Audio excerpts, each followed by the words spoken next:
नमस्ते। आप सबका स्वागत है सीमा संघर्ष पॉडकास्ट में, जहां बात होती है देश निर्माण और सीमा सुरक्षा की। Today we are joined by a very special guest, professor Sanjay Bhardwaj ji from Jawaharlal Nehru University, who has spent years in shaping young minds. Welcome to the show, sir. जी, धन्यवाद। Sir, as we know that you have forte in political science and South Asian studies, I would like you to enlighten us on current geopolitical situation in Bangladesh. Sir, जैसे कि अगर हम बात करें chicken neck corridor की, जो कि एक ज्योग्राफिक रियलिटी है, जो इंडियन मेनलैंड को नॉर्थ ईस्टर्न स्टेट्स के साथ जोड़ती है, तो सर ये बात बिल्कुल क्लियर कट है कि ये फुल्ली एंड कंप्लीटली इंडिया का पार्ट है। तो ऐसा क्यों है कि बार-बार कुछ बांग्लादेशी पॉलिटिशियंस इस तरह के कमेंट करते हैं या इंडिया को थ्रेटन करने की कोशिश करते हैं चिकन नेक कॉरिडोर पर? देखिए, पहली बात तो कि अगर हम बांग्लादेश को प्रेज़ेंट कॉन्टेक्स्ट में समझते हैं और उसको हम अगर उसका रेट्रोस्पेक्टिव एनालिसिस करते हैं, तो हम ये पाते हैं कि जो बांग्लादेश है, जो ईस्टर्न इंडिया का ईस्टर्न नेबर है, वो बेसिकली जो एक भारतीय संस्कृति है और भारतीय जो सभ्यता है, जो सिविलाइज़ेशन है, उसी का पार्ट था। और वो जो सिविलाइज़ेशनल स्प्रेड हुआ, आप ये कहिए कि मोटे तौर पे कि गैंजेटिक जो वैली सिविलाइज़ेशन हुआ, गैंजेटिक प्लेन है, उसी का पार्ट बांग्लादेश है। लेकिन ओवर द ईयर्स जो मॉडर्नाइज़ेशंस और डीकोलोनाइज़ेशन जो प्रोसेस शुरू हुआ, उसमें एक ये सॉवरेन स्टेट के रूप में अस्तित्व में आया। 1947 में ये पाकिस्तान का भाग बना, जो पाकिस्तान जिसका निर्माण धर्म के नाम पे हुआ, इस्लाम के नाम पे हुआ। उस वक़्त जो बंगाली लोग थे, जो ईस्टर्न बंगाल के लोग थे, उन्होंने पाकिस्तान के साथ जाना का तय किया। यानी कि उन्होंने जो बंगाली संस्कृति है, उस पर इस्लाम को और धर्म को वरीयता दी और उसके आधार पे 1947 में वो पाकिस्तान का हिस्सा बना। लेकिन चूँकि उनकी जो अपनी एक दृढ़ जो संस्कृति रही है, जो एक गूढ़ संस्कृति रही है और जो बंगाली जो उनकी एक पहचान रही है, वो पाकिस्तान के साथ रह के उनको कुछ आघात हुआ कि इस्लाम के नाम पे भी जो बंगाल के लोग हैं, उनको सेकंड क्लास मुस्लिम्स माना गया, जो ईस्ट पाकिस्तान था, आप ये कहिए। और दूसरा कि चाहे आर्थिक दृष्टि से हो या सांस्कृतिक दृष्टि से हो या आप ये कहिए पॉलिटिकल दृष्टिकोण से, इन सभी से ही जो ईस्टर्न पाकिस्तान था, ईस्ट पाकिस्तान था, उसके साथ में एक तरीके का सौतेला व्यवहार किया। उसके साथ में दोहरा व्यवहार किया गया, जो वेस्ट पाकिस्तानी पंजाबी मुहाजिर जो कोठरी बनी थी 1947 के बाद उन्होंने। लेकिन और उसी का ही नतीजा हुआ कि 1971 में जो बंगाली इस्लाम को वरीयता दे रहे थे, अब वो ये कहने लग गए 1952 के बाद, खासकर जब उनका भाषाई आंदोलन शुरू हुआ कि हम पहले बंगाली हैं और फिर हम मुस्लिम हैं। यानी कि बंगाली संस्कृति को उन्होंने वरीयता दी और उसके आधार पे 1971 में बांग्लादेश का निर्माण हुआ। लेकिन ये बात निश्चित है कि ये एक सिविलाइजेशनल स्प्रेड का पार्ट है। अब वो सॉवरेन स्टेट बन गया। ज्योग्राफिकली अगर आप देखेंगे तो हम कहेंगे कि ये जो पार्ट है, ये कॉमन इकोलॉजिकल ऑर्गेनिक सिस्टम का पार्ट है। यानी कि जो भारत और जो ईस्टर्न साउथ एशिया सब रीजन है, उसका एक कॉमन इकोलॉजिकल ऑर्गेनिक सिस्टम है। क्योंकि हम माउंटेन शेयर करते हैं, हम रिवर्स शेयर करते हैं, हम बाकी जो रिसोर्सेज हैं उनको शेयर करते हैं। हम बे ऑफ बंगाल से लगा हुआ जो क्षेत्र है उसको हम मैरीटाइम बॉर्डर के रूप में शेयर करते हैं। तो आप ये मान के चलिए कि ये जो सांस्कृतिक जुड़ाव है, जो एक भौगोलिक जुड़ाव है और जो एक भाषाई जुड़ाव है, ये इन दोनों देशों के बीच में एक कॉम्प्लेक्स इंटरडिपेंडेंसी क्रिएट करता है। और वो complex interdependencies time and again जो बॉर्डर है, जो आर्टिफिशियल बॉर्डर है, जिसको हम कहते हैं रेड क्लिफ अवार्ड, जिसको कई तरीके से उसको नहीं माना गया, उसको डिफाई किया गया। तो ये जो रेड क्लिफ अवार्ड था, ये रेड क्लिफ ब्लंडर बन गया और जनता लीगली और इलीगली बॉर्डर को क्रॉस करती रही। अब बात आती है, जो आपने एक महत्वपूर्ण सवाल पूछा कि जो जिसका जियो स्ट्रेटेजिक लोकेशन है। देखिए, भारत का जो 7 सिस्टर्स हैं, जो भारत के नॉर्थ ईस्टर्न स्टेट हैं, जिसमें असम है, मेघालय है, त्रिपुरा है, मिज़ोरम है, मणिपुर है, ये सारे जो राज्य हैं, ये बेसिकली एक तरीके से जो भारत की मुख्य भूमि से जुड़े हुए हैं, वो एक कॉरिडोर है, 21 किलोमीटर का एक कॉरिडोर है, जिसको हम सिलीगुड़ी कॉरिडोर के रूप में कहते हैं। वो उसको कुछ लोग चिकन नेक, क्योंकि वो उसका जो शेप है एक तरीके से है अपीयरेंस कि की मेन वजह से। बॉडी और उस तरीके से। लेकिन ये बात जब विभाजन की जब बात चल रही थी 1947 में, तो ये जो क्षेत्र है जो बांग्लादेश का चिकन नेक से जुड़ता है, जो सिलीगुड़ी कॉरिडोर से जुड़ता है, ये बेसिकली हिंदू डोमिनेटेड एक क्षेत्र है, जिसको हम पंचागढ़, रंगपुर डिस्ट्रिक्ट और पंचागढ़ क्षेत्र कहते हैं, और ये हिंदू डोमिनेटेड था। तो मैं कहीं एक रेफरेंस पढ़ रहा था एक किताब में, तो उसमें उस वक्त यहाँ की जनता ने कहा था कि हम भारत के साथ जाना चाहते हैं, क्योंकि हमारी जो पॉपुलेशन है वो हम हिंदू हैं और हम भारत के साथ जाना चाहते हैं। लेकिन वहाँ पे जो बार्गेनिंग चल रहा था कि इंडियन नेशनल कांग्रेस अपना पक्ष रख रही थी, हिंदू महासभा अपना पक्ष रख रही थी, वहीं पर ही जो मुस्लिम लीग थी या जातीय संघर्ष समिति जो वो अपना पक्ष रख रही थी, तो उस वक्त इस बार्गेनिंग में ये कहाँ पर एक स्ट्रेटेजिक डेफिसिट रह गया कि हमने उसका संज्ञान नहीं लिया कि जो हमारा जो नॉर्थ ईस्टर्न स्टेट्स हैं, जो 7 सिस्टर्स हैं, उसको कनेक्ट करने के लिए आप इतना एक स्मॉल एक कॉरिडोर को एक्सेप्ट कर रहे हैं, और जो पंचागढ़ क्षेत्र जो भारत के साथ मिलने के लिए आतुर था, उसको हमने नहीं लिया। यानी कि एक ये स्ट्रेटेजिक डेफिसिट के रूप में माना जा सकता है। और उसी स्ट्रेटेजिक डेफिसिट का आज ना केवल ये जो क्षेत्रीय देश हैं, जिसमें पाकिस्तान हुआ, कभी-कभी बांग्लादेश को पाकिस्तान बनाने का प्रयास होता है वो, या जो एक्स्ट्रा रीजनल पावर्स हैं, जिसमें हम कहेंगे चीन है और अमेरिका है, ये डिफरेंट पॉलिसीज़ के माध्यम से यहाँ पर एक तरीके से एक एक अनरेस्ट और एक रुकस क्रिएट करने का प्रयास करता है। दूसरा जो स्ट्रेटेजिक डेफिसिट जो आप बात कही, पहला जो चिकन कॉरिडोर और जो सिलीगुड़ी कॉरिडोर की बात है। दूसरा स्ट्रेटेजिक डेफिसिट ये हुआ कि देखिए 3 डिस्ट्रिक्ट्स हैं बांग्लादेश के, जिसको सीएसटी रीजन कहते हैं, जो खगाराचारी, बंदरबन और रंगमाटी। वो जो 3 डिस्ट्रिक्ट्स हैं, वो तीनों डिस्ट्रिक्ट्स में बेसिकली जो ट्राइबल कम्युनिटीज़ थी, बुद्धिस्ट कम्युनिटीज़ थी, चकमास थे, ठीक है? वो मुस्लिम नहीं थे। अब वो किस लिहाज से वो बांग्लादेश के पास चले गए, क्योंकि पाकिस्तान की जो डिमांड हो रही थी उस वक़्त, वो तो इस्लाम के नाम पे हो रही थी, और उनका जो मेन आर्गुमेंट था कि Muslim majoritarian areas will form the Pakistan. तो जो 3 ये जो हिली डिस्ट्रिक्ट्स हैं, ये किस लिहाज से बांग्लादेश को या उस वक़्त पाकिस्तान को ये ले दिए गए, तो ये दूसरा स्ट्रेटेजिक डेफिसिट है। अगर ये 3 डिस्ट्रिक्ट्स नहीं देते, जो हिली डिस्ट्रिक्ट्स नहीं देते, तो सीधा हमको बे ऑफ बंगाल से हमारा जो नॉर्थ ईस्टर्न स्टेट है, जो त्रिपुरा स्टेट है, उसको बे ऑफ बंगाल से कनेक्ट करता है। आज लगभग 51 किलोमीटर का हमको बांग्लादेश का कॉरिडोर को इस्तेमाल करना पड़ता है।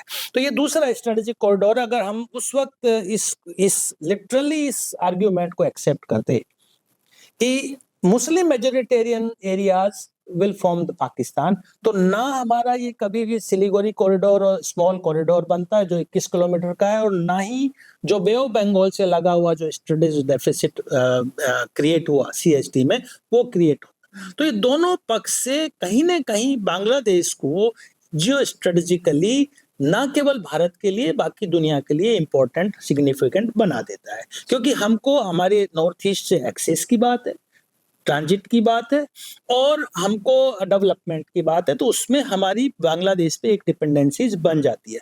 साथ ही साथ जो हमारे वल्नरेबल रिलेशंस कभी चीन के साथ रहे 1962 के बाद, या अमेरिका अपनी पॉलिसीज को थोपने का प्रयास करता है, तो वहाँ पर इस जियो स्ट्रेटेजिक लोकेशन का फायदा उठाना चाहता है। लेकिन ये बात मान के चलिए कि समय आएगा, और वो समय ऐसा आएगा कि जो बांग्लादेश के जो लोग अभी डिप्राइव्ड हो गए, आज के दिन जो हालात बांग्लादेश में क्रिएट हो गए हैं, वो चाहे माइनॉरिटी कम्युनिटीज के साथ में कहिए, या जो यहाँ पे वहाँ पर जो लिबरल डेमोक्रेटिक सेक्शंस हैं, जो मुस्लिम्स भी हैं, वो भी आज के दिन इनसिक्योर फील कर रहे हैं, तो ये अपने आप दोबारा खड़े होंगे, और जो भारत के साथ एक जुड़ाव जो अधूरा रह गया, मुझे लगता है उस ब्रिज को दोबारा से बनाने का एक अवसर मिलेगा। जी सर। सर इसी पर हिमांता बिस्वा शर्मा जी ने भी बड़ी एक स्ट्रॉन्ग स्टेटमेंट दी थी कि अगर वो हमें थ्रेटन कर रहे हैं चिकन नेक कॉरिडोर के लिए तो 2 वल्नरेबल कॉरिडोर्स जो हैं वो उनके पास भी हैं, बांग्लादेश के पास भी। तो सर इससे हम ये समझ सकते हैं कि बांग्लादेश में जो है ये एक डोमेस्टिक पॉलिटिकल टूल की तरह यूज़ किया जा रहा है कि वो इंडिया को थ्रेटन करते हैं इस कॉरिडोर के चलते। सर आपने कई बार माइनॉरिटीज़ का ज़िक्र किया अभी बात करते समय। सर मैं आपसे ये जानना चाहूँगी कि हिंदू माइनॉरिटीज़ की बांग्लादेश में सोशली, इकोनॉमिकली और पॉलिटिकली क्या पोज़ीशन है? और अगर वो एक स्ट्रॉन्ग पोज़ीशन होल्ड कर रहे हैं, तो फिर भी क्यों रेपिटिटिवली हिंदू माइनॉरिटीज़ के अगेंस्ट वायलेंस के हमें केसेस देखने के लिए मिलते हैं?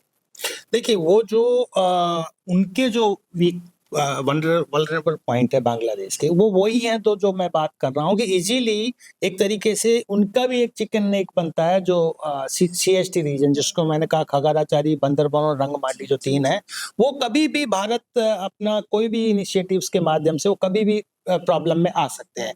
और जो ये पंचागन रीजन है, जो राजशाही से ऊपर का रीजन है, ये भी एक तरीके से एक नेक बना हुआ है बांग्लादेश के लिए और वो भी बहुत वल्नरेबल है। वहाँ की जनता ही बांग्लादेश के साथ रहने के लिए बहुत ज़्यादा इच्छुक नहीं है।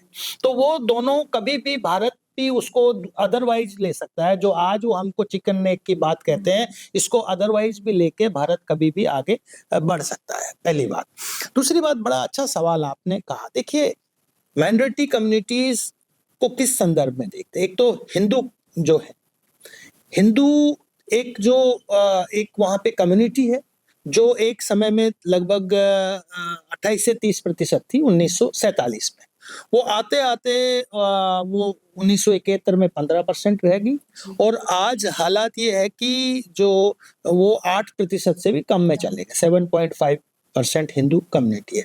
लेकिन अगर सांस्कृतिक रूप से अगर हम देखते हैं, वहाँ के जो बांग्लादेश की जो एक सोच और जो उनके जो कल्चर हैं और उनके रीति-रिवाज हैं जो, तो मैं कहूँगा कि एक बहुत बड़ा तबका है, जो भारतीय संस्कृति और भारतीय विचार में विश्वास करता है। यानी कि जो बांग्ला भाषा की बात है, तो बांग्ला भाषा तो आप उसका ओरिजिन आप देखिए भारतीय संस्कृति और संस्कृत भाषा से उसका जुड़ाव है। तो आप ये बात मान के चलिए कि बांग्लादेश में 2 विचार हैं। एक विचार है जो इस्लाम और धर्म का विचार रखता है।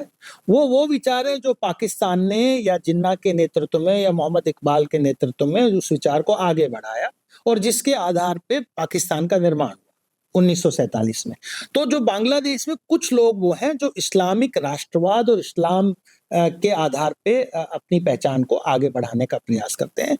मुझे लगता है वो बहुत बड़ा एक तबका बांग्लादेश साइड में नहीं है।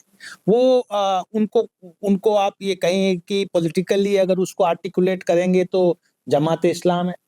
जो 1971 में जिनके रोल को आप कहेंगे तो वो कौन है? वो कोलैबोरेटर्स हैं, जो कोलैबोरेट पाकिस्तान के साथ किए। वो अल-बदर है, अल-शाम है, इस्लामिक छात्र शिविर है, वो रज़ाकार्स हैं, वो जमात-ए-इस्लाम के ही डिफरेंट सेगमेंट्स हैं।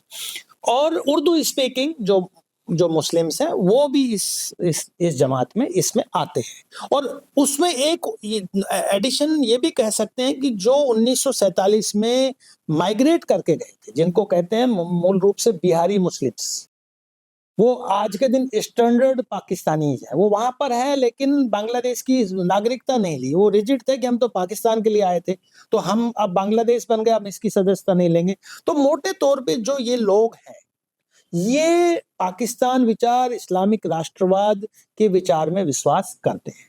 और जो दूसरा वहाँ विपक्ष है, वो कहेंगे कि 1971 की अस्मिता, 1971 की स्पिरिट में विश्वास करते हैं।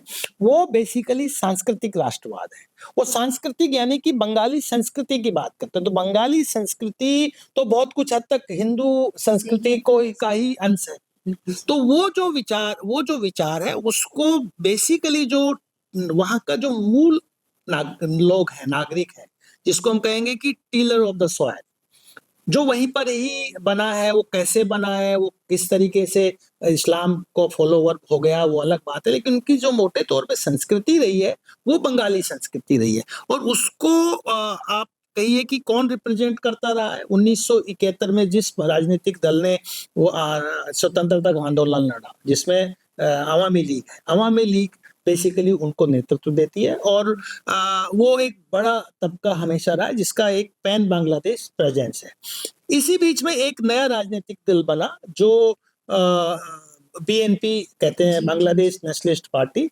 Khaleda Zia basically was founded by Ziaur Rahman. Ziaur Rahman Khaleda Zia के हस्बैंड थे, हाँ जी। ठीक है। वो मिलिट्री, वो उन्होंने उसको बंगाली मुस्लिम राष्ट्रवाद से जोड़ने का प्रयास किया कि हम बंगाली, लेकिन हम बंगाली मुस्लिम हैं। जी। और वो अपने आप को कुछ हद तक पाकिस्तान के विचार से जोड़ने का प्रयास करते, कुछ जमात के विचार से जोड़ने का प्रयास करते, कुछ बंगाल की जो अपनी एक जो जियो स्ट्रेटेजिक और जो एक अपनी पहचान है उसको भी साथ लेने का प्रयास करते हैं। लेकिन उनका भी जो कोर है वो इस्लामी रहा है। तो दो ही विचार बांग्लादेश में डोमिनेट कर रहा है। एक करता है 1947 का विचार, एक करता है 1971 का विचार। 1971 विचार सांस्कृतिक राष्ट्रवाद की बात करता है, 1947 का विचार इस्लाम की बात करता है। इसी बीच में जो माइनॉरिटी कम्युनिटीज है, जो हिंदू समाज है, वो देखिए उनके सामने कोई डेवलपमेंटल प्रॉब्लम्स नहीं है, क्योंकि हिंदू समाज वहाँ पर बहुत बड़ा कंट्रीब्यूटर रहा है वहाँ की इकोनॉमी में। बिजनेस में वो बहुत अच्छा करते हैं, बाकी क्षेत्र एकेडमिक्स में बहुत अच्छा करते हैं, सभी क्षेत्रों में उनका अपना। लेकिन उन्होंने पिछले आप ये कहिए कि 1947 के बाद से पॉलिटिकल परसिक्यूशन और सप्रेशंस उन्होंने झेला है। जो political security, law and order का जो प्रॉब्लम्स जो हिंदू कम्युनिटीज वो आज तक झेलती आई है। और यही कारण है कि जो 30% थे आज आते आते घटते घटते 7 से 8% के बीच में रह गया। और इसका सबसे बड़ा कारण रहा कि जो एक मेजोरिटेरियन डिस्कोर्स क्रिएट किया इस्लाम के नाम पे, क्योंकि बांग्लादेश में आप 1971 में आजाद हुआ, उससे पहले आप पाकिस्तान के अंदर था और पाकिस्तान में मिलिट्री रेजिम था। 1971 से 75 तक वहाँ डेमोक्रेसी रही, फिर 75 से 90 तक वहाँ पे फिर मिलिट्री रेजिम रहा, फिर खालिदा जिया आ गई जिसका कोर भी इस्लाम था, बीएनपी आई जो 91 से 96 तक रही, और फिर 2001 से 2006 तक फिर बीएनपी रही। तो ये बात मान के चलिए एक लंबा पीरियड है जो 1947 के विचार ने बांग्लादेश पे रूल किया। तो वहां पर सबसे पहला जो वल्नरेबल सेक्शन और विक्टिम बना वो वहां का माइनॉरिटी कम्युनिटी बना, हिंदू कम्युनिटी बना। दूसरा जो सबसे ज्यादा विक्टिम बना वो चकमा, जो ट्राइबल कम्युनिटी, बुद्धिस्ट कम्युनिटीज है वो बना, जिसमें आप ये जो चकमा वहां से कैप्टई डैम बनने के बाद से और जो सीएसटी रीजन से नॉर्थ ईस्ट में धकेल दिए गए, वो वही लोग थे आज तक विक्टिम हुए। और तीसरा जो सेक्शन इससे पीड़ित हुआ वो जो वहाँ का बंगाली जो मुस्लिम था, जो सॉफ्ट था, जो कल्चरल नेशनलिज्म में पहला बैसाख, एकुशा दिवस और रविंद्रनाथ टैगोर की विचार में विश्वास करता था, उनका परसिक्यूशन हुआ, उनको फोर्स किया। और जो आज तक हम देख रहे हैं अभी जो बांग्लादेश में आज के दिन, वो उन्हीं तीनों कम्युनिटीज का परसिक्यूशन हो रहा है, सप्रेशन हो रहा है और उनको वायलेंस के माध्यम से खदेड़ा जा रहा है। तो ये एक चिंता का विषय है। ये न केवल दक्षिणी एशिया के लिए पर पूरा अंतर्राष्ट्रीय कम्युनिटी के लिए कि भाई ये जिस तरीके से मिलिट्री एट्रोसिटीज और जो रिलीजियस रेडिकल एट्रोसिटीज जो बांग्लादेश में होती आई है, आप ये देखिए डायरेक्ट एक्शन डे में जिस तरीके का रोल रहा, उसके बाद 1992 में देखिए जब 52 में 1952 में जब जो भाषाई आंदोलन शुरू हुआ तो उस वक्त छात्रों पे गोली चलाई पाकिस्तान की आर्मी ने। फिर उसके बाद 1971 का देखिए जिस तरीके से टॉर्चर हुआ। 1971 में अगर मोटा मोटा एस्टिमेशन वो कहते हैं तो लगभग 30 लाख लोगों का कत्ल हुआ, मार दिए गए। कितनी महिलाओं के साथ में बदसलूकी हुई। एक पाकिस्तानी आर्मी जनरल तो ये कह रहा था कि हम इन बंगालीज की ब्रीड बदल देंगे। और लगातार उसके बाद बांग्लादेश आजाद होने के बाद भी वो जमात का कट्टरवाद और जो इस्लामिस्ट फोर्सेज हैं जब जब मौका मिलता है तो इन्हीं कम्युनिटीज का परसिक्यूशन करता है। तो ये बात, इसको मुझे लगता है कि कठोरता से और गहराई से इस बात का संज्ञान लेना चाहिए कि जो वहाँ पर लिबरल डेमोक्रेटिक सेकुलर फोर्सेस हैं, जो माइनॉरिटी कम्युनिटीज़ हैं, उस पर जो नियमित रूप से एट्रोसिटीज़ हो रहा है, जो परसिक्यूशन हो रहा है, उस पर लगाम लगाने की ज़रूरत है और उसको हर तरीके की पॉलिसी से जोड़ के देखना चाहिए। ये नहीं कि आप परसिक्यूशन भी करते रहें, आपको इकोनॉमिक एड एंड असिस्टेंस भी, आपको एलडीसी के भी फ़ायदे हुए, सारे फ़ायदे होते रहे। तो मुझे लगता है इसको गंभीरता से अंतर्राष्ट्रीय कम्युनिटी लेना चाहिए। अंतर्राष्ट्रीय कम्युनिटी में एक ज़रूर है कि कुछ देश अपने रणनीतिक फ़ायदे के लिए इस तरीके की ताकतों का इस्तेमाल करते हैं। उसको भी मुझे लगता है संज्ञान में लेने की ज़रूरत है। सर, आपने बात की कि इंडिया का बांग्लादेश के ऊपर कल्चरल इन्फ्लुएंस, पर सर उसी के साथ-साथ इंडिया का इकोनॉमिकल इन्फ्लुएंस भी बहुत है। अगर हम एनर्जी की बात करें, हेल्थ की बात करें, एम्प्लॉयमेंट की बात करें, तो बांग्लादेश काफ़ी हद तक इंडिया के ऊपर डिपेंडेंट है और हम ये कह सकते हैं कि इंडिया एक लाइफ़लाइन की तरह काम करती है बांग्लादेश के लिए। सर, फिर भी इतना होने के बावजूद भी बांग्लादेश में एंटी इंडिया स्टांस का चलना, इसे आप किस तरीके से देखते हैं? देखिए, मैं इसको इस तरीके से रखता हूँ कि मैं कहूँगा कि ये कॉम्प्लेक्स इंटरडिपेंडेंसीज़ है, कि दोनों देश दोनों देशों के लिए उपयोगी हैं। जहाँ तक हम अपने नॉर्थ ईस्ट जो प्रदेश हैं उनका हम डेवलपमेंट की बात करते हैं, तो हम निश्चित रूप से देखते हैं कि बांग्लादेश के माध्यम से एक कॉरिडोर बने, कि हमको अभी तक अगरतला ट्रैवल करना है कोलकाता से, तो हमको लगभग 1700 किलोमीटर ट्रैवल करना पड़ता है। अगर हम सीधे जाएँगे तो उसका 1/3 हो जाएगा। तो हम कोशिश करते हैं कि बांग्लादेश को कंस्ट्रक्टिवली एंगेज करें और ये हमारी पॉलिसी में कंस्ट्रक्टिव यूनिलैटरलिज्म काफ़ी स्ट्रांगली हमने उसको परस्यू किया कि भई आप हमको ट्रांजिट दीजिए, कॉरिडोर दीजिए, हमारे ट्रेड के लिए, हमारे ट्रांसपोर्टेशन के लिए और पब्लिक की आवाजाही के लिए हम आपको रियायती दरों पर लाइन ऑफ क्रेडिट देंगे, जिसको हम क्रेडिट। और ये देखिए कि आज बांग्लादेश को भारत ने लगभग $10 बिलियन का लाइन ऑफ क्रेडिट दिया हुआ है। किसके लिए? उनके इंफ्रास्ट्रक्चर डेवलपमेंट के लिए, उनके एनर्जी के डेवलपमेंट के लिए, उनके ट्रांसपोर्ट के डेवलपमेंट के लिए। एक उदाहरण के तौर पे मैं बताता हूँ, जो बांग्लादेश रोड ट्रांसपोर्ट अथॉरिटी है, वो कई सालों से घाटे में चल रही थी। लेकिन जब से भारत ने उनके बसेस का निर्यात किया और लोकोमोटिव्स का उस लाइन ऑफ क्रेडिट में और उनको निर्यात किया, तो आज देखिए कि वो जो घाटे में चल रही जो इंडस्ट्री थी, बांग्लादेश रोड ट्रांसपोर्ट अथॉरिटी, वो आज प्रॉफिट में आ गई। तो भारत निश्चित रूप से, चाहे वो एनर्जी ट्रेड की बात हो, एनर्जी भी हम देते हैं, रियायती दर पे देते हैं। हमको एक पलटाना में एक एनर्जी प्रोजेक्ट खड़ा करना था, उन्होंने हमको ट्रांजिट दिया हमारे इंस्ट्रूमेंट्स को ले जाने के लिए रिवर के माध्यम से। तो हमने उनको रियायती दरों पे और बहुत कुछ हद तक हमने टारगेट किया था कि लगभग बांग्लादेश को 2100 मेगावाट हम इलेक्ट्रिसिटी एक्सपोर्ट करेंगे।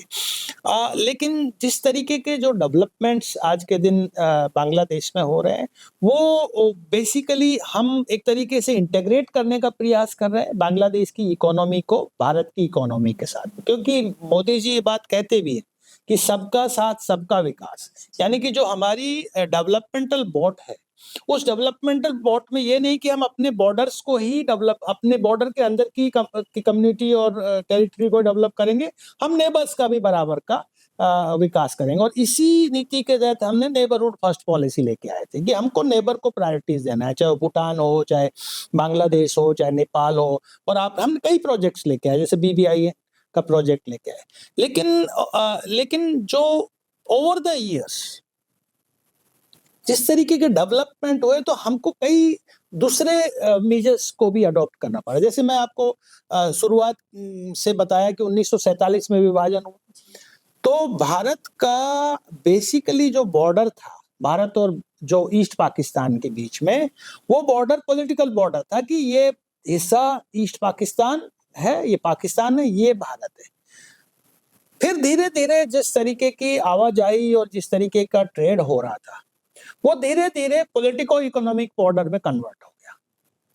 पॉलिटिको इकोनॉमिक यानी कि हम थोड़ा-सा कोशिश किया कि जनता को का भी रेगुलेशन हो और इकोनॉमिक जो ट्रेड हो रहा है जो वो उसका भी रेगुलेशन हो। उसका एक बहुत बड़ा फैक्टर था कि 1965 की जब लड़ाई हुई तो उसके बाद से जो हमारी रोड एंड रेल कनेक्टिविटी थी, 5 रेलवे लाइन कनेक्टेड था बांग्लादेश के साथ में, उसको हमने कंट्रोल किया, रेगुलेटेड किया। तो वो जो बॉर्डर था, वो जो पॉलिटिको इकोनॉमिक बॉर्डर था, ठीक है। अब क्या हो रहा है कि ओवर द इयर्स जिस तरीके का 2001 से 6 का उदाहरण आप बहुत बड़ा उदाहरण है कि हम उसको हमारा जो नेचर ऑफ बॉर्डर है बांग्लादेश के साथ में, वो हमारा जो नेचर ऑफ बॉर्डर पाकिस्तान के साथ में उससे डिफरेंट था, क्योंकि हमारा पाकिस्तान के साथ में पॉलिटिको मिलिट्री बॉर्डर है कि मिलिट्रीली हम कंट्रोल करते हैं, पॉलिटिकली कंट्रोल करते हैं, इकोनॉमिक तो होता ही नहीं है। लेकिन बांग्लादेश के साथ पॉलिटिको इकोनॉमिक बॉर्डर था कि इकोनॉमी और पॉलिटिक को हम रेगुलेट करते थे, मिलिट्री की जरूरत ही नहीं पड़ती थी। लेकिन आज बांग्लादेश में ऐसी स्थिति आ रही है कि जो भारत का जो पॉलिटिको इकोनॉमिक बॉर्डर है, हम इसको पॉलिटिको मिलिट्री बॉर्डर की तरफ हम पुश करने के लिए मजबूर हो रहे हैं। क्योंकि क्या हो रहा है कि ये जो पोरस बॉर्डर है, लगभग 4096 किलोमीटर का, 4096 किलोमीटर का जो बॉर्डर है, ये क्या है, रिवराइन बॉर्डर है। 1000 किलोमीटर का रिवराइन बॉर्डर है। इसमें हिली है, टेरेन है, लैंड बॉर्डर है। इसमें जब तक लैंड बाउंड्री एग्रीमेंट नहीं हुआ था, 2015 में हमने कंक्लूड किया, उससे पहले तो लगभग 6.5 किलोमीटर बॉर्डर तो अनडिमार्केटेड बॉर्डर था। तो उसमें उसके माध्यम से क्या हो रहा है, इस पोरस बॉर्डर का फायदा कौन ले रहा है? जो वायलेंट ट्रांसनेशनल एक्टर्स हैं। वो कौन है? वो स्मगलर्स हैं, जो गुड्स का स्मगलिंग करते हैं, आर्म्स का स्मगलिंग करते हैं, फेक करेंसी रैकेट चलाते हैं, ह्यूमन ट्रैफिकिंग करते हैं और ड्रग्स ट्रैफिकिंग करते हैं। तो ये हमको इस पोरस बॉर्डर का फायदा लेके इसको हमको मजबूर कर रहे हैं कि हम इस बॉर्डर को एक तरीके से मिलिट्री बॉर्डर की तरफ कन्वर्ट करें, हम इसको फेंस करें। लगभग हम 3300 किलोमीटर का एरिया तो हम उसको ऑलरेडी फेंस कर चुके हैं, ताकि हमारा जो बॉर्डर रेगुलेटेड बॉर्डर हो और जो भी ट्रेड हो वो रेगुलेटेड ट्रेड हो। मैं आपको एक बहुत बड़ा फैक्टर बताता हूँ। जिस दिन हमने उस बॉर्डर को सील कर दिया और पूरा पॉलिटिको मिलिट्री बॉर्डर बना दिया, तो बांग्लादेश में इन्फ्लेशन, जो आपने कहा कि डिपेंडेंस, इन्फ्लेशन 30% ऊपर चला जाएगा। यानी कि जो स्टेबलाइजिंग फैक्टर है बांग्लादेश की इकोनॉमी में, वो बहुत कुछ हद तक जो इनफॉर्मल ट्रेड होता है भारत के माध्यम से, हाट का बॉर्डर हाट के माध्यम से या गुड्स के एक्सचेंज के माध्यम से, वो वहाँ का एक स्टेबलाइजिंग फैक्टर है। जिस दिन इसको पूरा रेगुलेट कर दिया और हमने मिलिट्री बॉर्डर सीज कर दिया, तो बांग्लादेश में इकोनॉमिक क्राइसिस बहुत बढ़ जाएगा। उसका हालांकि रिवर्स इम्प्लीकेशन हम ही को होगा। वहाँ क्या होगा, वहाँ पे गरीबी होगी, अनएम्प्लॉयमेंट बढ़ेगा, भुखमरी होगी, तो लोग माइग्रेट करेंगे। माइग्रेशन में नेचुरल जो डेस्टिनेशन है वो भारत है। पहले भी यही हुआ है कि जब बांग्लादेश एक बास्केट केस था, तब से और आज तक बांग्लादेश का जो माइग्रेशन रहा, जॉब के लिए हुआ या हेल्थ के लिए हुआ या एजुकेशन के लिए हुआ या कोई भी फैक्टर्स के लिए, तो भारत एक नेचुरल डेस्टिनेशन। तो ये बात समझने की है, बांग्लादेश को के लोगों को भी समझना चाहिए कि जो हमारा ये जो कॉम्प्लेक्स इंटरडिपेंडेंसीज है और जिस तरीके का नेचर ऑफ बॉर्डर और जिस तरीके का नेचर ऑफ जो एक सिस्टम है, उसको हमको कंस्ट्रक्टिवली यूटिलाइज करना चाहिए, ना कि इसको जो मिलिट्री जो फोर्सेज हैं, जो मिलिटेंट फोर्सेज, मैं कहूँगा मिलिटेंट फोर्सेज के हाथों का एक हथियार बनाना चाहिए। बिल्कुल सर। सर, अगर हम बांग्लादेश बॉर्डर को रेगुलेट करते हैं, तो क्या उससे हम इलीगल माइग्रेशन और साथ ही में टेररिस्ट एक्टिविटीज को भी कंट्रोल कर सकते हैं? देखिए, हम जब से हमने ये बॉर्डर फेंसिंग का प्रोग्राम शुरू किया है, बॉर्डर एरिया डेवलपमेंटल प्रोग्राम शुरू किया है, और जब से हमने इकोनॉमिक बॉर्डर को रेगुलेट किया है, तब से 2-3 चीजों में भारी गिरावट आई है। पहली बात की जो कैटल स्मगलिंग होता था, वो बहुत बड़ी मात्रा में कैटल स्मगलिंग होता था, आज आते आते 30% पहुंच गया है। तो एक बहुत बड़ा हमको सफलता मिली। दूसरी बात की, देखिए, शेख हसीना जब गवर्नमेंट थी, तो हमारा एक बहुत अच्छा अंडरस्टैंडिंग था कि आप हमारी एक्सपेक्टेशन ये था कि आप हमारी सिक्योरिटी इश्यूज को एड्रेस कीजिए। यानी कि जो इंसर्जेंट्स ग्रुप्स हैं, जो सेफ हेवन के रूप में बांग्लादेश का इस्तेमाल करते हैं, जिसमें अनूप चेतिया, उल्फा, ये सब लोग एक्टिवली इन्वॉल्व थे, आर्म्स ट्रैफिकिंग होता था, ड्रग ट्रैफिकिंग होता था, आप इनको टेररिज्म होता था, आप इसको रेगुलेट कीजिए। हम आपका जो इकोनॉमिक नीड्स है, जो पॉलिटिकल इकोनॉमिक नीड्स हैं, उसको हम आपका की मदद करेंगे। और इसी ही अंडरस्टैंडिंग के साथ में हमने बहुत सारे इश्यूज को, जैसे गैंजेस वाटर ट्रीटी हुआ, बहुत कुछ सक्सेसफुल रहा 30 साल तक उस गैंजेस वाटर, हम बहुत लीनिएंट थे उसमें। दूसरा लैंड बाउंड्री एग्रीमेंट हुआ, उसमें हमने बहुत लीनिएंट थे लैंड बाउंड्री एग्रीमेंट को कंक्लूड करने में। इसके अलावा हमने बहुत सारे और एग्रीमेंट्स किए, बॉर्डर हाट प्रोग्रेस किया, ट्रांजिट कनेक्टिविटी प्रोजेक्ट्स किए, एनर्जी सेक्टर में कोऑपरेशन किया। तो हमने कोशिश ये रखा भारत ने कि बांग्लादेश का जो इकोनॉमिक नीड्स है, जो उनकी, उसको हम ध्यान में रखेंगे, हम उसके प्रति लीनिएंट रहेंगे और हम इनके डेवलपमेंट में इनके साथ में रहेंगे। और आप हमारा जो सिक्योरिटी इश्यूज है उसको एड्रेस कीजिए। और आप देखिए कि 2008 से जब से शेख हसीना प्रधानमंत्री बनी थी और 2024 तक बहुत कुछ हद तक हम सक्सेसफुल हुए एक दूसरे की नीड्स को एड्रेस करने में। लेकिन चूंकि दोबारा से 1947 की फोर्सेस वहां मजबूत हो गई और जिस तरीके से शेख हसीना को वहां से देश छोड़ के जाना पड़ा, तो फिर से वहां पे रेडिकल ताकतें मजबूत हो गई और पाकिस्तान के लिए फिर से एक बांग्लादेश एक सेफ हेवन हो गया। मैं आपको एक बात बताता हूँ। देखो, पाकिस्तान टेररिज्म का सहायता क्यों लेता है, क्यों उसको टेररिज्म के माध्यम से भारत को डिस्टेबलाइज करने का प्रयास करता है? वहां की आर्मी को ये बात पता है कि कन्वेंशनल वॉर में आप कभी भी भारत से नहीं जीत सकते हैं, मिलिट्रीली आप कभी भी नहीं जीत सकते हैं। तो आमने सामने, क्योंकि वो 4 लड़ाई हुई है अभी तक, चारों लड़ाई में उनको मुंह की खानी पड़ी। तो ये बात उन्होंने इसको चूंकि आमने सामने की लड़ाई नहीं लड़ते, तो प्रॉक्सीज के माध्यम से कि आप जैसे मोहम्मद और इनके माध्यम से आप लड़ाई लड़ी है। वही टेक्निक अब जो रेडिकल्स बांग्लादेश में आ रहे हैं कि वो आमने सामने मिलिट्रीली भारत के साथ में कहीं स्टैंड नहीं करते, तो वो क्या करेंगे, वहां पर जो हुजीबी है, अंसारुल बांग्ला है, इन सब ऑर्गेनाइजेशंस को मजबूत करेंगे, उनको पनाह देंगे, उनके लिए एक सेफ हेवन क्रिएट करेंगे और वो भारत में इस तरीके की एक्टिविटीज को बढ़ाएंगे। साथ ही साथ जो नॉर्थ ईस्ट के जो ग्रुप्स थे जो शांत हो गए थे, उनको दोबारा से वो फ्यूल देके आगे बढ़ाने का प्रयास करेंगे। लेकिन आज का भारत वो 1970-80 का भारत नहीं है। आज भारत बहुत मजबूत है। हमने 2 तरीके से अपने बॉर्डर को प्रोटेक्ट किया। एक होता है, देखिए, भारत की 2 नीति भी है। एक सॉफ्ट पावर नीति जिसकी मैं बात कर रहा हूँ कि कोऑपरेशंस के माध्यम से, डेवलपमेंट के माध्यम से, यानी कि एक तरीके से कॉन्फिडेंस बिल्डिंग मेजर्स के माध्यम से हमने प्रयास किया। दूसरा एक हार्ड पावर, जब ये सक्रिय नहीं हुई तो हम हार्ड पावर स्ट्रेटेजी भी को भी जानते हैं। उसमें 2 तरीके से हम इस तरीके की ताकतों को डील करते हैं। एक होता है डिटरेंस बाय पनिशमेंट, यानी कि या तो सुधर जाओ, नहीं तो आपके घर में आके घुस के मारेंगे। और हमने जैसे सर्जिकल स्ट्राइक पाकिस्तान में किया, म्यांमार में किया, वो सर्जिकल स्ट्राइक जो पाकिस्तान में तो रेगुलर हो रहा है।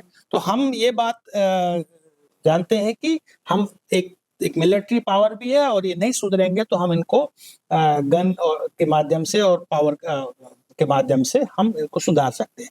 दूसरा जो स्ट्रेटेजी वो है डिनाइल स्ट्रेटेजी, यानी डिनाइल स्ट्रेटेजी में क्या करते हैं कि हम बॉर्डर चेक पोस्ट को और विजिलेंस को इतना मजबूत कर दें कि जो वायलेंट नॉन स्टेट एक्टर्स हैं उनको हम एंट्री ना दें।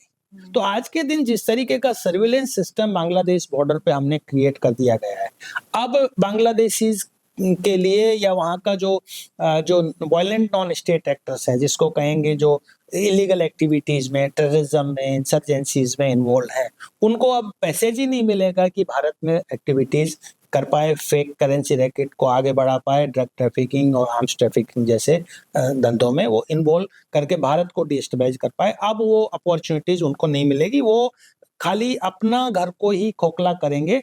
भारत में इस तरीके की एक्टिविटीज करने में बहुत कुछ उनको सोचना पड़ेगा और बहुत कुछ उनको ताकत लगानी पड़ेगी। जी सर, सीमा संघर्ष के माध्यम से हम यही संदेश देते हैं लोगों को कि अगर भारत के बॉर्डर सिक्योरिटी स्ट्रांग रहेगी तो हमें कई समस्याओं से समाधान मिल सकता है। सर अगर हम इंटरनल पॉलिटिक्स की बात करें, जैसे कि आपने शेख हसीना का मेंशन किया, तो सर आफ्टर शेख हसीनाज गवर्नमेंट, अभी जो इंटरिम गवर्नमेंट चल रही है बांग्लादेश में, उसे लीड कर रहे हैं यूनुस। तो सर आपको लगता है कहीं न कहीं यूनुस के ऊपर यूएस का भी इन्फ्लुएंस है? देखिए मैं इसमें 2 पक्ष बताता हूँ। पहली बात कि जो स्टूडेंट मूवमेंट हुआ, स्टूडेंट अगेंस्ट डिस्क्रिमिनेशन, जी। वो बेसिकली एक इंस्टेंट रिजेंटमेंट था और इंस्टेंट प्रोटेस्ट था उन स्टूडेंट्स का जो एम्प्लॉयमेंट की बात थी या इक्वलिटी के लिए या अपॉर्चुनिटीज के लिए जो लड़ रहे थे और उनकी अपनी ग्रीवेंसेस थी। उनको ये अंदेशा भी नहीं था कि ये मूवमेंट जो है वो किसी न किसी हद तक रेडिकल ताकतें हाईजैक कर लेगी, ठीक है? और ये जो रेडिकल जो ताकतें थी जिसमें कहें कि जमात-ए-इस्लाम जो एक तरीके से डोरमेंट पड़ी हुई थी, उसको बहुत अच्छे तरीके से शेख हसीना ने डील किया था और जो एक्सटर्नल फोर्सेस जिसमें हम कहेंगे पाकिस्तान पाकिस्तान का विचार और पाकिस्तान की आईएसआई, ये तीनों लगे हुए थे बांग्लादेश में इस तरीके की अपॉर्चुनिटीज के तलाश में। अमेरिकन्स का अपना एक स्ट्रेटेजिक कैलकुलेशंस इसमें है। अमेरिकन्स का पहला कि वो बहुत कुछ हद तक शेख हसीना से वो प्रसन्न नहीं थे। वो कारण कई कारण थे कि 1971 की वो हार को, वो भूल को अभी तक उनकी जो मेमोरी बनी हुई थी उसको वो भूल नहीं पा रहे हैं। और वही हाल पाकिस्तान की आर्मी का था कि 1971 का जो ह्यूमिलिएशन था उसको वो भी नहीं भूल पा रहे थे। तो एक तरीके से ये पावर्स दोबारा से एक कन्वर्जन ऑफ इंटरेस्ट हो गया कि और दूसरा फैक्टर ये था कि मोहम्मद यूनुस और शेख हसीना का बहुत 36 का आंकड़ा था कई मुद्दों पे कि वो ग्रामीण बैंक में हमेशा रहना चाहते थे। उन्होंने कहा कि नहीं, शेख हसीना गवर्नमेंट ने कहा कि नहीं आपका रिटायरमेंट एज है, अब आप डायरेक्टरशिप छोड़िए। तो लेकिन मोहम्मद यूनुस उसके मूड में नहीं पक्ष में नहीं थे। तो बहुत कुछ हद तक मोहम्मद यूनुस भी अमेरिका के साथ में काम कर रहे थे और अमेरिका का कुछ हद तक बे ऑफ बंगाल में भी अपना एक डीप इंटरेस्ट रहा है कि वो वहाँ पर चाइनीज इन्फ्लुएंस को मिनिमाइज करना चाहते थे, कर्टेल करना चाहते थे और उस कंटेनमेंट पॉलिसी के माध्यम से वो जिस तरीके से शेख हसीना ने क्लेम किया कि एक कंट्री यहाँ पर सेंट मार्टिन आइलैंड एक बेस की डिमांड कर रहे हैं, एयर बेस की डिमांड कर रहे हैं, तो बेसिकली वो अमेरिका की तरफ इंडिकेट कर रही थी। तो अमेरिका वहाँ पर स्ट्रेटेजिक डेप्थ भी चाहता था और वो ये भी नहीं चाहता था कि शेख हसीना वहाँ पर सत्ता भी कंटिन्यू करे। तो अपॉर्चुनिटीज की तलाश में तो आप ये कहिए कि डोमेस्टिक फैक्टर्स भी थे, रीजनल फैक्टर्स भी थे और इंटरनेशनल प्रेशर भी था जिसकी वजह से शेख हसीना को पद छोड़ के जाना पड़ा। लेकिन जो एक्सपेक्टेशंस वहाँ की जो जनता को थी, जो एंटी डिस्क्रिमिनेशनरी मूवमेंट था और स्टूडेंट मूवमेंट था, वो आज आप अगर आप उनसे एक न्यूट्रल एक सर्वे किया जाए और हो भी रहे हैं कि उसमें लोग रिग्रेट कर रहे हैं कि हमने ये एक्सपेक्ट नहीं किया था कि ये रेडिकल्स के हाथ में और जमात-ए-इस्लाम के हाथ में चले जाएंगे और मोहम्मद यूनुस रेडिकल्स, जमात-ए-इस्लाम और पाकिस्तान की कठपुतली बन के काम करेगा। यानी कि पूरा जो एंटायर मूवमेंट था वो हाईजैक कर लिया और इसका सबसे बड़ा उदाहरण मैं आपको बताता हूँ कि अभी जो चुनाव होने की बात संभावना है 12 फरवरी को, उस चुनाव में कौन पार्टी जमात-ए-इस्लाम चुनाव लड़ रही है और जो स्टूडेंट्स की एक पॉलिटिकल पार्टी क्रिएट हुई थी एनसीपी, नेशनल सिटीजन्स पार्टी, वो मोहम्मद यूनुस और इनके सपोर्ट से वो उन दोनों पार्टीज के बीच में अलायंस हो गया। जब अलायंस हुआ तो जो स्टूडेंट्स जो थे, न्यूट्रल स्टूडेंट्स थे जो वाकई ही जेन्युइन कॉज के लिए लड़ रहे थे, वो वहां से उस पार्टी को नेशनल सिटीजन्स पार्टी से त्याग पत्र देके हट गए। खासकर महिलाओं ने सब ने वहां पे छोड़ दिया। तो बात सामने जो एक अभी तक मुखौटों के पीछे काम कर रहे थे वो मुखौटा, वो उनका चेहरा सामने आ गया कि ये कोई भी नहीं थे, ये सिर्फ रेडिकल इस्लामिस्ट फोर्सेज थी। वो 1947 के विचार में विश्वास करने वाले लोग थे और इसीलिए वहां पर आज जो सबसे ज्यादा अटैक हो रहा है वो माइनॉरिटी कम्युनिटीज पे रोजाना हर तीसरे दिन एक न्यूज आती है कि हिंदू कम्युनिटीज के लोगों को मार दिया जा रहा है, वहाँ पे जो लिबरल जो उनके सपोर्ट में खड़े होते हैं उनको भी प्रोसिक्यूशन हो रहा है, उनको भी भगा दिया जाता है। और इस कन्फ्रंटेशन में, इस कॉन्फ्लिक्ट में बीएनपी जो जिसको एक तरीके से रिजेक्ट कर दिया था वहाँ की जनता ने 2006 में, वो दोबारा, और तारिक रहमान को फोर्स किया था कि आप लंदन में और एग्जाइल में चले जाइए, उसको वापस वो अभी फ्रेम में आए हैं और वहाँ उन्होंने अभी के माहौल का फायदा उठा के अब वो चुनाव कंटेस्ट कर रही है बीएनपी तारिक रहमान के नेतृत्व में। देखो तारिक रहमान का अगर हृदय परिवर्तन हो गया हो और वो तारिक रहमान फिर से बांग्लादेश के बारे में 1971 के विचार में विश्वास करता है और एक इंक्लूसिव सोसाइटी की बात करता है तो बांग्लादेश के लिए अच्छा होगा। लेकिन उनका ट्रैक रिकॉर्ड जो है 2001 से 2006 के बीच में जब बीएनपी सत्ता थी, हवा भवन को वही चलाता था, वही उन्हीं का ही नेक्सस था आईएसआई के साथ, उन्हीं का नेक्सस था रेडिकल्स के साथ जो आर्म्स ट्रैफिक स्मगलिंग में लगे हुए थे।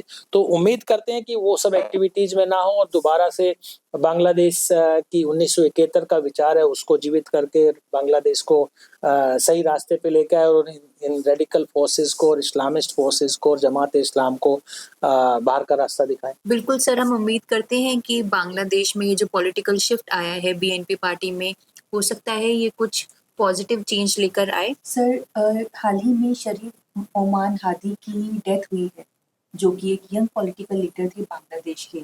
सर, इस डेथ को एज अ पॉलिटिकल किलिंग देखा जाता है, आपकी इस बारे में क्या राय है?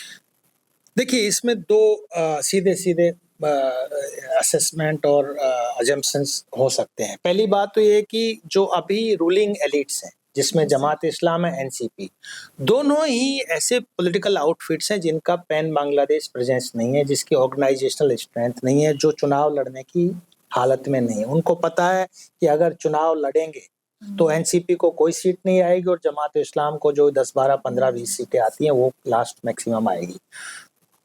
इसका फायदा इस पूरे एपिसोड का और इस पूरे एक घटनाक्रम का जो 1.5 साल का हुआ है उसका सारा फायदा बांग्लादेश नेशनलिस्ट पार्टी को चला जाएगा। तो मुझे लगता है कि जो रूलिंग पॉलिटिकल एलिट्स हैं वो इस तरीके की घटनाओं को अंजाम दे रहे हैं ताकि चुनाव ना हो और जो सत्ता में जो बैठे हुए हैं वो सत्ता में बैठे रह के वो सत्ता का भोग करें और बांग्लादेश को एक तरीके से एक नेशनलिस्ट, जिसको कहते हैं नेशनल गवर्नमेंट बना देंगे, रिवोल्यूशनरी गवर्नमेंट बना के इस्लामिस्ट को के हाथों में रखें। ये एक कैलकुलेशन है। दूसरा ये भी हो सकता है कि जो क्योंकि ये सब एक्टिविस्ट थे, जो स्टूडेंट्स एक्टिविस्ट थे, इनको मार्जिनलाइज करके जो कुछ पॉलिटिकल कॉन्स्टिट्यूएंसी में इनका वजूद बढ़ रहा था, जिन दबदबा बढ़ रहा था, उसको एलिमिनेट करने की तरफ भी दूसरा एक प्रयास हो सकता है। और इसीलिए जो उस्मान हादी की हत्या हुई या बाकी जो माइनॉरिटी कम्युनिटीज की हत्या हो रही है, तो इसी कड़ी से जोड़ के देखा जा सकता है। बांग्लादेश में हालात बहुत खराब हैं। वहाँ पर अगर आज चुनाव होते हैं तो वो inclusive, participatory, free and fair election नहीं होगा। उसमें अगर जो सबसे बड़ी राजनीतिक दल है, जो बांग्लादेश का ओल्डेस्ट पॉलिटिकल पार्टी है, अवामी लीग, अगर पार्टिसिपेट नहीं करती तो इसका ये मीनिंगफुल इलेक्शंस नहीं होंगे और इसको जनता एक्सेप्ट नहीं करेगी। आप देख लेना जो वोटिंग टर्नआउट होगा वो 40% से भी कम होगा, क्योंकि एक बड़ा तबका है जो 1971 के विचार में विश्वास करता है, वो अगर पार्टिसिपेट नहीं करेगा तो बांग्लादेश में राजनीतिक स्थायित्व तो नहीं आएगी। अल्टीमेटली क्या होगा कि बीएनपी और जो ये जमात इस्लाम और एनसीपी, ये सब अपना एक नेशनल कोलिशन गवर्नमेंट बना के वही उसी विचार को आगे बढ़ाएंगे जो 2001 से 2006 के बीच में इन्होंने उस विचार को आगे बढ़ाया था। और वो ना केवल बांग्लादेश के लिए अच्छी खबर नहीं होगी, वो पूरे दक्षिणी एशिया के लिए भी अच्छी खबर नहीं होगी और फिर पूरा जो डेमोक्रेटिक सोसाइटी, अंतर्राष्ट्रीय कम्युनिटी के लिए भी अच्छी खबर बांग्लादेश में नहीं होगी। सर, जो भी ऑनगोइंग कंडीशंस के बारे में आपने बात की, भारत इसको किस तरह से रिस्पॉन्ड कर सकता है? भारत के क्या स्टेप्स हो सकते हैं जो उसे लेने चाहिए? देखिए ये बात हमको कभी नहीं भूलनी चाहिए कि बांग्लादेश में एक जो बड़ा तबका है वो भारतीय संस्कृति में विश्वास करता है, भारतीय संस्कृति के साथ जुड़ा हुआ है और लिबरल है, सेकुलर है, डेमोक्रेटिक है। हमको कोशिश ये करना चाहिए कि बांग्लादेश में पहली बात की एक लोकतांत्रिक सरकार बने, लेकिन जो लोकतांत्रिक सरकार बने वो एक democratic election, inclusive free fair elections के माध्यम से एक लोकतांत्रिक सरकार बने। इसके लिए भारत को मुझे लगता है कि भारत कोशिश भी कर रहे हैं कि डिप्लोमेटिकली डील करने का, और अंतर्राष्ट्रीय कम्युनिटीज को इन्वॉल्व करके कोशिश कर रहा है कि वहां पर एक पार्टिसिपेटरी इंक्लूसिव चुनाव हो जिसमें अवामी लीग भी पार्टिसिपेट करे और बाकी दल भी पार्टिसिपेट करे। Let the Bangladeshi people decide their fate. तो उससे क्या होगा कि एक एक्सेप्टेबल गवर्नमेंट बांग्लादेश में बनेगी और वहां पर राजनीतिक स्थायित्व आएगा। अदरवाइज क्या होगा कि अगर पार्टिसिपेटरी इलेक्शन नहीं होगा तो फिर से लॉ एंड ऑर्डर का प्रॉब्लम होगा, वहां पे फिर राजनीतिक अस्थिरता आएगी। और जो बाकी जो वल्नरेबल सेक्शंस है, जिसमें खासकर मैं कहूंगा जैसे रोहिंग्यास, वो लगभग 20 लाख रोहिंग्याज हैं, स्टेट लेस हैं, होमलेस हैं, सोसाइटी लेस हैं, एजुकेशन लेस हैं, उनका इस्तेमाल ये रेडिकल फोर्सेस करेंगे और पूरे बांग्लादेश को इस्लामिक रेडिकलाइजेशन की तरफ धकेलेंगे और उसका इम्प्लीकेशंस भारत को और दक्षिण एशिया को होगा। और वो किसी भी की सेहत के लिए, किसी भी क्षेत्र के लिए अच्छी बात नहीं होगी। तो मुझे लगता है कि भारत को कंस्ट्रक्टिवली इंटरनेशनल कम्युनिटी को एंगेज करके बांग्लादेश में एक लोकतांत्रिक सरकार के निर्माण में मदद करनी चाहिए, और वो तब संभव है जब इलेक्शंस पार्टिसिपेटरी होंगे, इंक्लूसिव होंगे और मीनिंगफुल होंगे। वो तब ही संभव है जब अवामी लीग भी उसमें पार्टिसिपेट करेगी। Thank you so much sir for sharing your wisdom with us. National security जैसे मुद्दों पर जानकारी पाते रहने के लिए देखते रहिए सीमा संघर्ष पॉडकास्ट। धन्यवाद।